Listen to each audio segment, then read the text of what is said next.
네, 수강생 여러분 안녕하세요. 경제학부 문성재입니다. 오늘이 이제 13주차 수업이 되겠죠. 이제 벌써 이제 학기 말을 향해서 가고 있는데요. 지난 시간에 이제 저희가 그 제약 조건 하에서 최적화 문제라고 하는 거에 대한 어떤 기초적인 화두라고 해야 될까요? 어떤 개념들을 한번 살펴보면서 지난주 학습을 마쳤었습니다. 그리고 오늘은 이제 본격적으로 제약 조건 하의 최적화 문제를 배우기에 앞서서 일반적인 의미에서의 다변수 함수 최적화 문제를 먼저 좀 간단하게 학습을 하고 이어서 이제 원래 이야기하던 제약 조건 하의 최적화 문제를 한번 살펴보겠습니다. 우리 교과서로는 이제 20장의 내용이 되겠고요. 사실 이제 최적화 문제는 학기 중에 한번 짧게 일변수 함수를 대상으로 다뤘었죠. 근데 이것이 사실 그 다변수 함수가 된다고 하여서도 굉장히 크게 그 틀이 달라지거나 하지는 않습니다만 약간은 이제 변수가 많아진 만큼 생각을 해야 될 거리들이 약간씩 많아지게 되죠. 그래서 그런 부분들에 대한 어떤 그 고려가 필요한 내용이 되겠습니다. 그러면 준비된 내용으로부터 해서 오늘의 학습을 시작해 보겠습니다. 한 학기에 걸친 이제 저희의 학습이 이제 어느덧 그 마무리를 향해서 가고 있구나라고 하는 거를 학기 전체 로드맵을 보면서도 아마 느끼실 수 있을 거다라고 생각을 합니다. 저희가 이제 학기 초에 경제 수학이라고 하는 과목을 배우는 우리의 어떤 동기에 대해서 이야기를 했었고요. 그러한 과정에서 이제 저희가 모형을 통해서 특히 수리적 모형을 통해서 이야기하는 어떤 그 경제학 특히 이제 포지티브 사이언스로서의 경제학에 대한 이야기를 저희가 시작을 했었고 그러한 수리적 모형을 만든 데 있어서의 빌딩 블락이라고 할 수 있는 집합이라고 하는 개념 그리고 함수라고 하는 개념 이런 것들을 배운 상태에서 미시적 분석을 해보자고 하는 의미에서 극한과 미분의 개념을 배웠고요.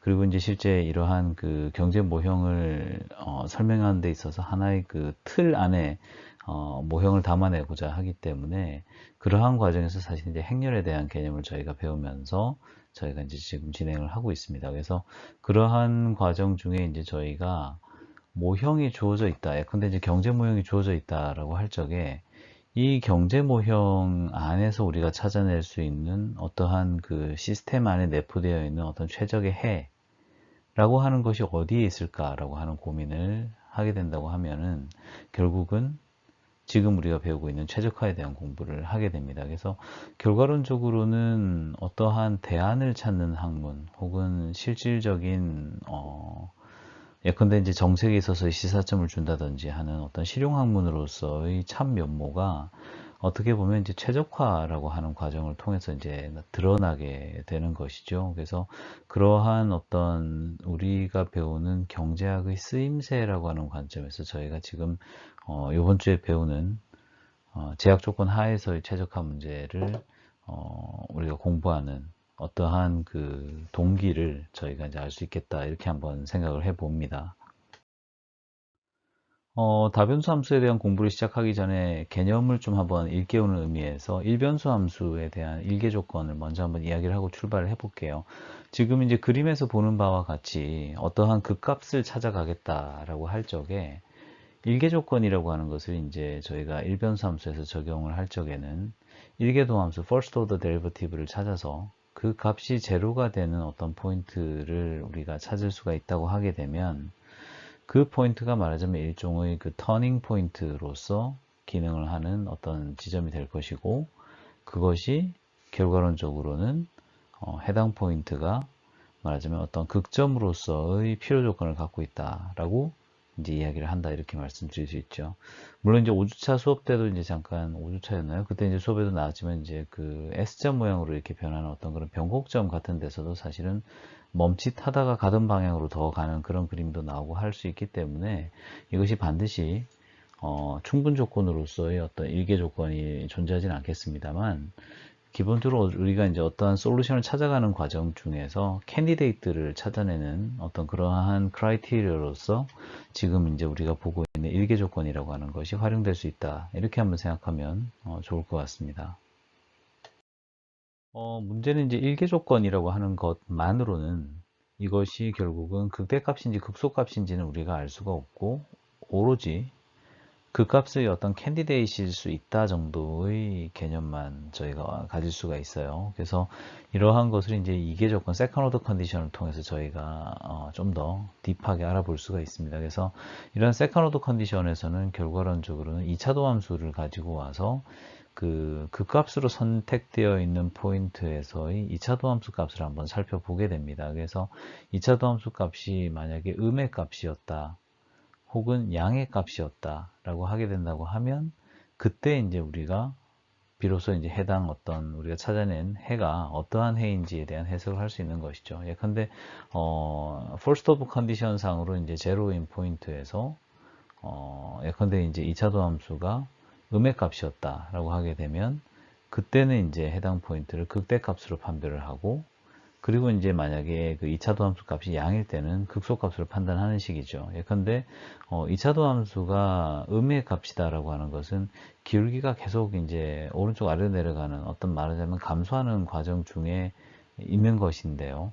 결과론적으로는 그 1차 도함수 값이 제로가 된다라고 하는 것은 해당 포인트의 접선이 이제 수평하다는 의미가 되는 것이고, 그 포인트를 기점으로 해서 결과론적으로는 기울기 값이 마이너스를 기록하고 그 값이 점점 작아질 것이다라고 하는 어떤 그러한 논리로서, 결국 그 값은 그 값인데 이것이 극대인지 극소인지에 대한 판별을 할 수 있게 도움을 주는 어떤 그런 개념으로서 저희가 이계 조건이라고 하는 것을 활용을 하고 일변수 함수의 해석에서 저희가 사용을 했었습니다. 그러한 그 스피릿 하에서 저희가 이제 이 그림을 다시 한번 보게 된다고 하면, 결국은 지금 왼쪽 그림이나 오른쪽 그림에서 모두 보다시피 일계도 함수가 값이 제로가 되는 포인트, 결국 이제 접선의 기울기가 수평선이 되는 포인트가 하나의 전환점이 된다라고 하는 것을 알 수가 있죠. 그래서 실제 이제 이계도 함수 값이 음인 그런 상황에서는 기울기가 꾸준히 감소되는 과정 중에 접선의 기울기가 제로가 됐다가 다시 바야흐로 이제 음으로 들어가면서 함수값이 작아지는 모양새이기 때문에, 이러한 상황에서는 극대값이다 라고 하는 식의 해석을 가능하게 한다라고 하는 걸 알 수가 있고, 또 오른쪽 그림에서는 정반대로 이제 극소 이계 조건으로서 기울기가 커지는 과정 중에 있는데, 접선의 기울기가 커지는 과정 중에 접선의 기울기가 수평이 되는 포인트가 결과론적으로는 이제 극소값을 구성하게 된다라고 하는 것을 이러한 포인트에서 저희가 확인할 수가 있는 것이죠. 큰 틀에서는 이변수 함수의 최적화 문제에 있어서도 일계 조건과 이계 조건의 어떤 구성이 크게 다르진 않습니다. 예컨대 어떤 목적 함수가 있는데 이게 x1과 x2라고 하는 두 변수로 구성되어 있는 함수라고 할 적에, 만약에 어떤 극대값이 존재하는데 그게 x1 스타, x2 스타라고 표시를 한다고 쳐요. 보통 우리가 이제 경제학에서 스타가 붙어 있게 되면 그게 이제 보통 우리가 이제 옵티멀한 포인트 내지는 우리가 찾는 솔루션을 의미를 하는데요. 이제 그러한 포인트에서 만약에 이제 그 x1, x2 스타가 극대점이다라고 한다면, 해당 포인트에서 dy라고 하는 것에 대한 어떤 미분을 구해보게 되면, 이 포인트에서의 어떤 그 기울기 값이라고 하는 거는 0보다는 작을 수밖에 없다라는 것이죠. 만약에 이것이 0보다 크다라고 하게 되면은 사실은 뭔가 약간만 더 x1에 x2로 움직여서 이동을 하게 되면 y값이 커질 수 있는 여지가 있다라고 하는 걸 시사하는 것이기 때문에, x1, x2 스타가 만약에 극대점이다라고 한다고 하게 되면은, 그러한 상황에서 결국 목적 함수의 어떤 전미분 값이라고 하는 것은 0보다는 같거나 작아야 하는 어떤 그러한 상황일 것입니다. 그래서 이제 그러한 관점에서 모든 어떤 그 변수들 dxi에 대해서 x1, x2에 대해서 결국은 이제 지금 보시는 바와 같이 목적 함수의 도함수 값이 0보다 같거나 작은 어떤 그런 상태가 되려고 하게 된다고 하게 되면, 결과론적으로는 극값에서의 어떤 목적 함수의 기울기로 이제 1변수 함수 때는 얘기했습니다만, 2변수 함수 때는 어떻게 보면은 뭐 접면의 어떤 기울기 이렇게 이제 표현할 수도 있을 텐데요. 이제 그런 포인트에서는 이제 사실은 이제 일종의 그 수평한 상태를 유지를 해줘야 된다라고 하는 것을 이제 이 포인트에서 이제 보여주는 것이죠. 그럼 이제 이러한 그 1계 조건의 개념을 이제 2계 조건으로 가져와서 세컨 오더로 간다고 해도 사실 큰 틀에서는 차이가 없다라는 것입니다. 결국 이제 그 목적 함수를 저희가 이제 미분한 dy는 f1 d1 dx1에 f2 dx2 떨어지는 이런 형태가 될 텐데요. 여기서 이제 f1이라고 하는 거는 x1으로 이제 목적 함수 y를 도함수를 만든 거를 의미하는 것이고, f2 이랬을 때는 이제 목적 함수 y를 x2로 이제 미분을 한 도함수다. 이렇게 이제 노테이션을 이해를 하시면 되겠고요. 그럼 이제 그런 상태에서 한 번 더 이제 미분을 해서 들어가는 상황이란 말이죠. 그럼 이제 그런 상태에서는 지금 결국은 이제 저희가 그 1차 전미분을 저희가 가지고 있는 상황에서 저희가 다시 한 번 더 미분을 해주는 상황이 되게 되니까 각값의 이제 값들을 집어넣고서 다시 돌려보게 되면 최종적으로는 결국은 이계도함수인 f11 결국 x1으로 두 번 목적 함수 y를 미분한 것에 d의 x1의 스퀘어가 있게 될 것이고요. 그 다음에 크로스 텀들은 사실 똑같이 떨어지는 것이니까 2의 f1, 2의 dx1, dx2 결국은 목적 함수 y를 x1으로 한 번 미분하고 x2로 한 번 더 미분한 그 텀이 이제 두 번 나타나게 될 것이고 f2, 2의 dx2 스퀘어 결국은 이제 y를 x2로 두 번 미분한 것 그리고 d의 x2 스퀘어가 있는 이런 형태가 되는 것이죠. 그래서 이러한 그 이계 조건이 이제 주어져 있는 상황에서 결국은 이제 저희가 1차 그 일변수 함수 때와 똑같이 이계 조건 상으로도 이러한 그 d 스퀘어 y 값이 음의 값일 때는 극대 값이고 양의 값일 때는 극소 값이다라고 하는 어떤 그러한 개념을 그대로 이변수 함수에서도 물려받게 됩니다. 그럼 이제 이러한 개념을 가지고서 저희가 어떻게 음과 양을 찾아서 우리가 찾아낸 어떤 그 극값들이 결국은 이제 극대값인지 극소값인지를 이제 한번 알아봐야 되겠죠. 이러한 그 부호를 판별하는 데 있어서는 좀 간단한 수학적 트릭이 필요합니다. 우리 교과서에서도 이제 잠깐 언급이 되어 있습니다만은, 지금 이제 처음에 그 2차 방식인데요. ax1 플러스 bx2의 제곱을 하게 되면은 지금 보는 바와 같이 a 제곱, 그 다음에 x1 제곱 플러스 2ab의 x1, x2 플러스 b제곱, x2 제곱 이렇게 이제 떨어질 거 아니에요. 근데 이제 이거를 그 일종의 트릭을 좀 활용해 가지고 A를 앞으로 뽑아낸다라고 치게 되면 사실 이게 조금 모양이 이제 어떻게 잡히냐 그러면 이제 왼쪽에 보는 바와 같이 A라고 하는 걸 앞으로 뽑아냈으니까 이제 상수값이 있던 B 자리에는 사실은 B분의 A 이런 식으로 이제 들어갈 수 있을 거예요. 그러면 이제 그러한 어떤 그 성질을 이용해서 이 문제를 이제 풀어보자라고 이제 지금 여기서는 제안을 하는 것이죠. 그러면 여기서 이제 이야기하는 거는 어떤 목적을 가지고서 이 트릭을 쓰는 건데 어떤 얘기냐 그러면은 이제 지금 보시는 바와 같이 결국은 지금 그 괄호 안에 들어있는 x1 플러스 a분의 b의 x2의 제곱이라고 하는 이 값이 결국은 제곱을 한 그 무언가이기 때문에 이 녀석의 부호를 따지는 데 있어서는 A에만 주목하면 된다라고 하는 어떤 그러한 목적을 저희가 여기서 얻을 수도 있어요. 그래서 우리가 이제 앞서서 봤던 거는 보게 되면 d 스퀘어 y였거든요. 결국은 이제 이러한 그 2차 도함수를 풀어가는 과정에서도 지금 앞서서 보고 있는 그 일종의 트릭을 그대로 활용을 해서 똑같은 값을 한번 넣고 빼고를 한번 해준다는 얘기죠.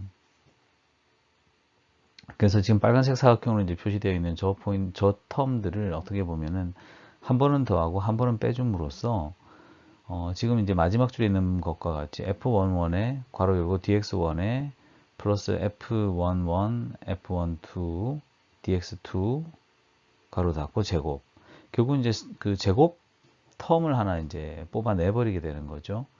그리고 나서 이제 플러스 이제 괄호 열고 이제 f1, f22 마이너스 f12 스퀘어에 오버 f11 이렇게 가게 되면서 dx 제곱, dx2 스퀘어 이렇게 이제 텀을 갖다 스플릿을 이제 시켜 놓게 됩니다. 그러면 이제 결국은 이러한 그 방식을 통해서 원래 이제 우리가 갖고 있었던 2차 도함수에 대한 식을 이제 한 번 더 어레인지먼트를 해주고 그러고 나서 이제 저희가 부호를 판별하게 되면 극대값인지 극소값인지에 대한 해석을 저희가 할 수가 있게 될 거예요.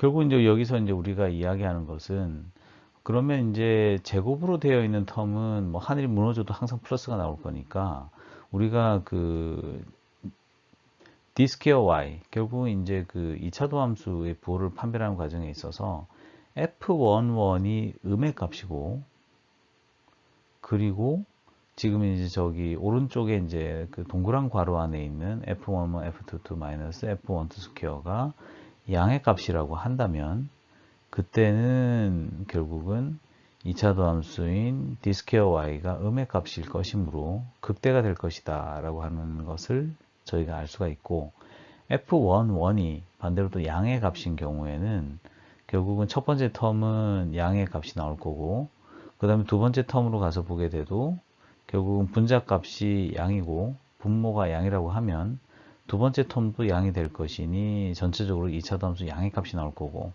그러면 결과론적으로 우리가 찾아낸 그 옵티멀 포인트가 극소값이 될 것이다 라고 하는 식의 해석을 할 수 있다는 거죠. 결국 이제 구조적으로 보면 d 스퀘어 y라고 하는 거의 부호를 우리가 판별하기 위해서 f11이라고 하는 어떤 그 판별 값을 하나 만들어 놓고 얘의 부호에 우리가 주목을 하면서 해석을 해내는 것이고요.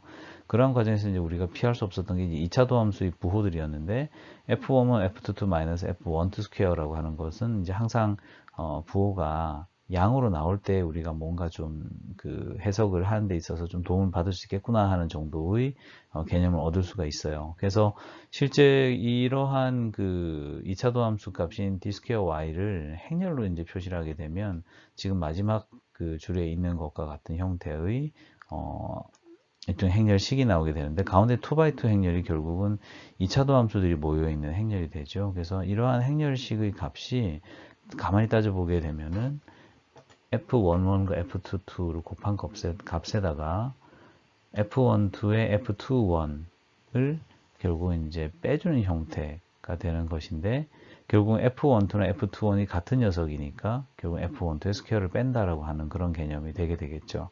그래서 결국은 이 f1과 f12의 원래 그 데피니션이 뭐냐 그러면은 결국은 이계도 함수를 결국 찾아가는 어떤 그런 과정이잖아요. 그래서 결국 y를 x1으로 한번 미분하고 x1으로 또 미분하고 하는 이러한 그 도함수, 이계도 함수들이 모여있는 어떤 행렬이 지금 가운데 보는 것처럼 2x2 행렬로 제시가 되어 있는데, 이 도함수들의 부호를 결국은 1차 도함수 그 f11과 함께 결국 x1으로 두 번 미분한 녀석과 함께 묶어가지고 해석을 해보게 되면은 결과적으로 이계 조건의 부호가 판별될 수 있다고 하는 것을 알 수 있습니다. 앞서서 우리가 이제 봤던 것처럼 다변수 함수에 있어서 이제 이계 편도 함수들이 들어있는 행렬, 아까 이제 직전에 2x2 행렬로 이제 제시가 됐었습니다만은, 이러한 그 이계 편도 함수들을 이제 행렬로 모아둔 거를 갖다가 이제 저희가 헤시안 매트릭스라고 합니다. 그래서 이변수 함수일 때는 2x2 매트릭스가 나오게 될 것이고요. 3변수 함수일 때는 지금 마지막 줄에 보는 것과 같이 3x3 매트릭스가 나오게 될 거예요. 결국은 이제 이계도 함수니까 변수들이 예를 들어서 뭐 두 개가 있다고 그러면 어떤 거를 먼저 한번 내볼 거냐, 그 다음에 뭘 낼 거냐 하는 식이 되는 거고, 변수가 이제 세 개일 때는 선택지가 이제 그만큼 많아지게 되죠. 그래서 이제 그러한 어떤 개념들을 담고 있는 게 지금 이제 보고 계시는 헤시안 행렬이 되겠습니다.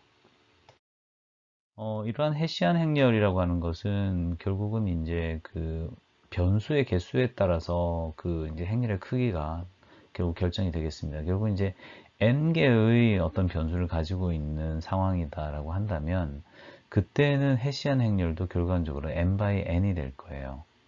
근데 이제 저희가 지금 이어서 다음 저희 개념에서 이제 보게 될 텐데, lead principal minus, 결국은 이제 선행, 주, 소행열식이라고 하는 이제 그런 개념이 있는데, 그게 이제 무슨 개념인고 하니, 이제 n by n으로 되어 있는 헤시안 행렬은 이제 여러분들께서 이해를 하실 거예요. 예컨대 이제 n 개의 변수가 있다고 하게 되면은 거기서 이제 이계 편도함수 뽑아내는 과정에서 이제 무엇과 무엇을 픽하느냐인데, 이게 이제 lead principal minor가 된다고 하게 되면은 이때는 이제 k개만, 예를 들어서 k개라고 이제 예를 들어서 그 픽을 해놓고서 이제 이 소행렬식을 뽑아낸다고 하면 왼쪽 위에서 k by k만큼을 잘라낸 걸 이야기를 하는 거예요. 그래서 실제 이제 데피니션 상으로는 이렇게 되는 것이고, 우리가 표시를 할 때는 이제 세로줄로 해서 h에 이제 small k라고 하는 걸 갖다 집어넣고서 저희가 이제 지금 보는 것과 같이, 아래쪽에 보는 것과 같이 k by k 행렬로서 저희가 이제 이야기를 합니다. 근데 이제 이게 이제 저희가 필요하게 살펴보게 되는 이유가 있는데, 그게 이제 바로 제가 이어서 드릴 말씀이에요. 앞서서 이제 저희가 그 계산했었던 그 선행주 소행렬식이라고 하는 것이 이제 결국은 지금 보시는 바와 같이 그 세로줄에 H1 혹은 이제 2x2다 그러면 H2 이런 식으로 이제 표시가 된단 말이죠. 그러면 이제 실제 저희가 이제 관심을 갖는 건 뭐냐 그러면 이변수 함수일 때 극대화 조건 중에서 저희가 이계 조건을 찾는다고 할 적에는 결국은 H1 값이 음의 값이면서 H2 값이 양이 되는 어떤 그러한 조건을 갖고 있어야 된다라고 하는 거를 지금 저희가 이제 헤시안 매트릭스와 연결해서 말씀드린 거예요. 아까는 이제 F11이 음이고 뭐 F11에 F22 곱하고 마이너스 F12 스퀘어 한 값이 양이다라고 저희가 이제 길게 표현했었는데 저희가 이제 헤시안 매트릭스라고 하는 개념을 알고 있고 그 다음에 이제 실제 선행주 소행렬식이라고 하는 것들을 이제 알고 있다고 하게 되면 결국 이제 헤시안을 통해 가지고서 저희가 이러한 그 세컨 오더 컨디션들을 해석을 할 수 있게 되는 것이죠. 말로만 이렇게 설명을 듣는 것보다는 결국 문제를 한번 풀어보는 게 낫습니다. 그래서 예컨대 이제 그 예제를 통해서 문제를 좀 풀어본다고 하게 되면은 fx1, x2, x3 결국 세 변수 함수인데요. 이것이 이제 마이너스 x1 스퀘어 플러스 x2의 3승 플러스 x 3승 이렇게 이제 되어 있다고 하게 되면 결국 이제 저희가 이 그 변수를 이제 구하는 과정에서 결국은 이제 두 번 미분을 해야 된단 말이죠. 그래서 근데 F11이다라고 하게 되면 X1을 기준으로 해서 위에 지금 보시는 그 F를 두 번 미분을 해야 되는 격이니까 X1을 두 번 미분하게 되면 X2, X3는 뭐 애초에 없다고 치게 되면 마이너스 X1 스퀘어가 되는 거잖아요. 그러니까 한 번 미분하면 마이너스 2X1이 될 거고 두 번 미분하면 마이너스 2가 남는다라고 하는 논리가 될 것이고 그 다음에 이제 F1, 2가 됐다 그러면 X1으로 한번 미분, F2로 한번 미분하게 되는 건데, 지금 여기 보면 크로스 텀은 없죠. 그러니까 말하자면 X1, X2 혹은 X2, X3 이렇게 섞여 있는 텀이 없기 때문에, 이런 크로스 텀들에 대한 세컨 오더들은 다 날아갈 거예요. 그래서 다 제로로 쭉 표시가 되고 있는 거를 저희가 지금 볼 수가 있고, 그 다음에 이제 F22 같은 경우는 X2가 삼성이기 때문에 살아남아서 6의 X제곱, X2, X2 이렇게 이제 떨어지게 되는 그런 모습을 저희가 볼 수 있습니다. 이게 이제 결국은 헤시안이 되는데, 이거에서 이제 저희가 그 부호를 판별하기 앞서서 이제 그 헤시안의 이제 그 행렬식 값을 구하겠다라고 하게 되면, H1은 결국은 그 왼쪽 위에 있는 마이너스 2만, 저희가 이제 알고 있으면 되고요. H2 같은 경우는 이제 2x2를 저희가 뽑아내야 되니까 마이너스 2에 6x2를 곱하고 거기에다가 0 곱하기 0을 뺀 마이너스 12의 x2가 이제 H2가 될 거고 H3는 이제 지금 보고 있는 그 3x3 매트릭스에 대한 행렬식 값이 될 텐데 그거는 이제 결국은 다 제로가 돼버리게 되죠. 그래서 이제 헤시안이라고 하는 것도 사실 알고 나면 그렇게 대단할 것이 없는데 결국 헤시안이라고 하는 거는 결국 이계편도 함수들의 모음집입니다. 그래서 그 모음을 바탕으로 저희가 뭘 할 거냐 그러면 아까 살펴봤던 것처럼 이계편도 함수들의 어떤 그 값들을 다 가지고 있는 상태에서 결국은 저희가 어떤 그 부호를 판별하는 어떤 그런 기준으로 저희가 이제 활용을 할 수 있다라고 하는 것이 이제 헤시안을 배우는 그런 이유가 되겠죠. 사실 다변수 함수가 된다고 해서도 크게 달라질 건 없습니다. 그래서 1계 조건과 2계 조건에 대해서 이제 살펴보게 되면 논리는 같고요. 1계 조건의 경우는 각 변수마다 편도 함수 값들이 쭈르륵 있을 거니까 이 값들이 이제 제로가 되는 어떤 포인트를 찾아야 결과론적으로는 이제 우리가 알고 싶어 하는 어떠한 그, 극값을 이제 찾을 수가 있을 것이다라고 하는 걸 알 수가 있죠. 그래서 결국은 그 변수가 n개가 있는 어떤 그 다변수 함수였다고 하게 되면 결과론적으로는 1개 조건이라고 하는 것이 n개가 존재하게 되겠죠. 왜냐하면 변수가 n개니까요.